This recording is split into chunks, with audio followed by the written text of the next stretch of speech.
விலங்குகளில் நாயை கொண்டாடியவர் டயோஜெனிஸ்.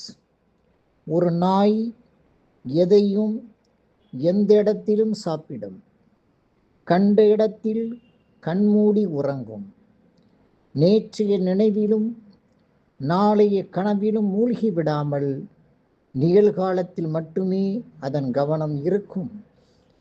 அனைத்தும் அறிந்தது போல் நாய் நடிக்காது. தன் சுபாவத்தில் நண்பன் யார், எதிரி யார் என்பது நாய்க்கு தெரியும்.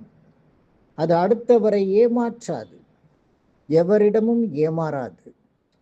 நாயை விட மனிதன் மேலில்லை என்றவர் டயோஜெனிஸ். எந்த உடைமையும் தனக்கென்று இல்லாமல் வாழ்ந்த டயோஜெனிஸ் எப்போதும் தண்ணீர் அருந்துவதற்காக ஒரு மரக்குவளையை வைத்திருந்தார். ஒரு நாள் ஆற்றோரம் அவர் படுத்திருந்த போது நாய் ஆற்று நீரை நாக்கால் நக்கி குடிப்பதை பார்த்தார்.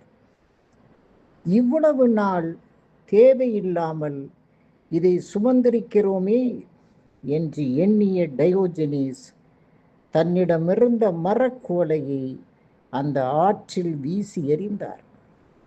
ஞானிக்கு ஞானம் போதித்தது நாய்.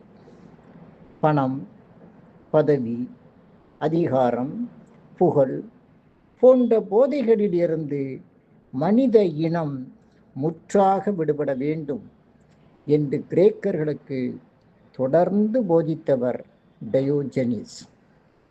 நாயின் வாழ்க்கை முறைக்கு அதிக முக்கியத்துவம் தந்தவருக்கு கோரிந்த் நகர மக்கள் நாயுடன் கூடிய நினைவு தூணை எழுப்பினர். டயோஜெனிஸ் உருவத்தை வரைந்த ஓவியர்கள் அவரோடு நாயையும் சேர்த்து வரைய தவறவில்லை. நன்றி, வணக்கம்.